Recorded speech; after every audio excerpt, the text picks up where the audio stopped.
itu bagaimana. Saya kira Bappenas tidak dalam posisi untuk seperti itu ya. Tentu nggak, kita tidak. Tetapi kalau memang ada masyarakat yang secara sukarela melakukan itu, saya kira sih it's okay ya. Itu sepanjang memang transaksi itu basisnya jelas, kemudian legalitasnya jelas, supaya tidak menjadi masalah di kemudian hari gitu. Jadi menurut saya silakan saja. Tapi kalau apakah itu kemudian kita bisa rancang seperti ini, masyarakat kemudian punya ini, wah itu berbeda. Karena begini, tadi disebutkan bagaimana soal perbankan, ya, perbankan. Memang bank itu kan hari ini sebagai lembaga intermediasi itu boleh dikatakan tidak bergerak ya. Kenapa tidak bergerak? Pertama karena kebijakan makroprudensial dari Bank Indonesia itu sedemikian rupa untuk menjaga ya likuiditas ekonomi. Tetapi likuiditas ekonomi ini terjadinya hanya di antar bank. Terjadi di antar bank, jadi sehingga likuiditas itu tidak ada di masyarakat. Nah, likuiditas yang tidak ada di masyarakat itulah yang kemudian dipompakan oleh pemerintah. Nah, kemudian muncullah burden sharing antara pemerintah dan Bank Indonesia. Nah, makroprudensial ini sebenarnya untuk menjaga ya stabilitas moneter saja di situ. Ya, jadi akibatnya banyak bank-bank hanya membeli surat utang negara. Ya, mereka tidak mau kita lihat saja kredit yang disalurkan itu rendah sekali tingkatnya, ya, lajunya dibandingkan orang pertambahan dari dana pihak ketiga yang luar biasa besarnya di perbankan. Jadi bank itu punya uang sekarang, tetapi mereka juga punya kekhawatiran untuk melendingkan itu. Nah, yang patut disyukuri adalah sekarang ada kebijakan makroprudensial baru dari Bank Indonesia yang memberikan penilaian kepada bank-bank itu, ya, di mana salah satu penilaian yang penting di sana adalah seberapa besar dari porsi lending mereka, kredit mereka diberikan kepada UMKM. Ini saya kira kebijakan makroprudensial yang ekspansif dari Bank Indonesia yang mendorong UMKM yang saya ikuti baru-baru ini. Ini bagus untuk ditangkap. Saya kira Ibu Ketua HIPI bisa kejar ini ke perbankan supaya nanti kemudian teman-teman di UMKM bisa menangkapnya dengan baik. Ini bagus hal ini ditanggapi. Dan memang soal stimulus ini kan, stimulus kemarin yang diberikan oleh pemerintah kepada UMKM adalah terkait dengan kewajiban-kewajiban mereka.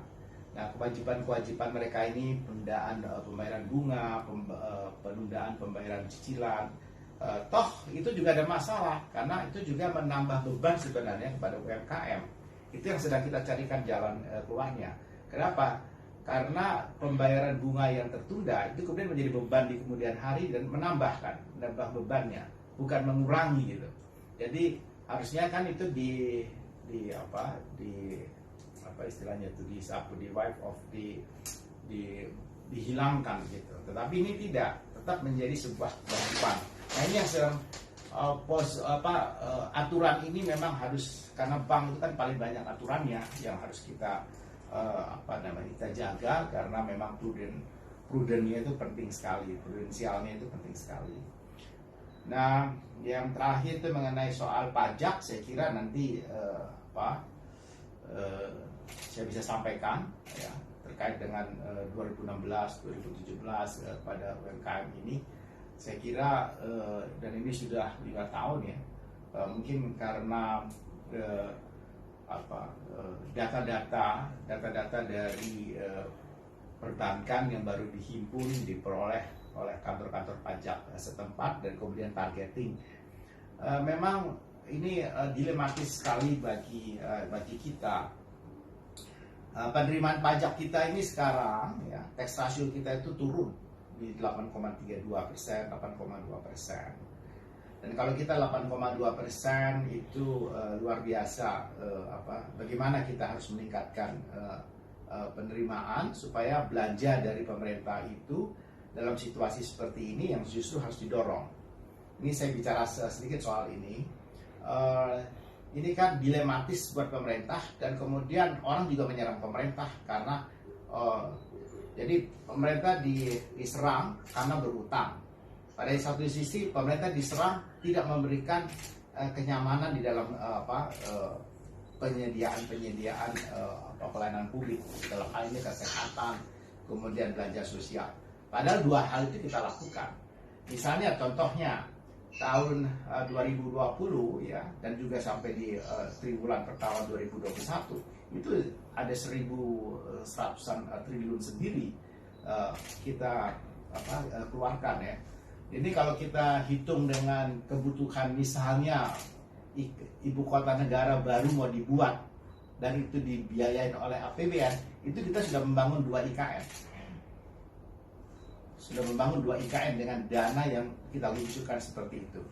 Nah, sementara pajak kita turun, penerimaan kita turun, paksa kita harus sediakan bagaimana membiayai ini. Membiayai ini artinya kita harus menciptakan utang baru. Nah, sepanjang itu ya standar dari batas-batas itu kita penuhi, sebenarnya nggak ada masalah gitu. So seluruh negara-negara di dunia sekarang itu membuka defisitnya luar biasa besarnya, dan itu dibelanjakan dalam situasi pandemi ini.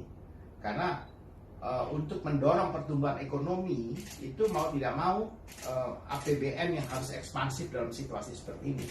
Kalau kemudian APBN-nya itu tidak ekspansif, saya tidak tahu apa yang akan terjadi.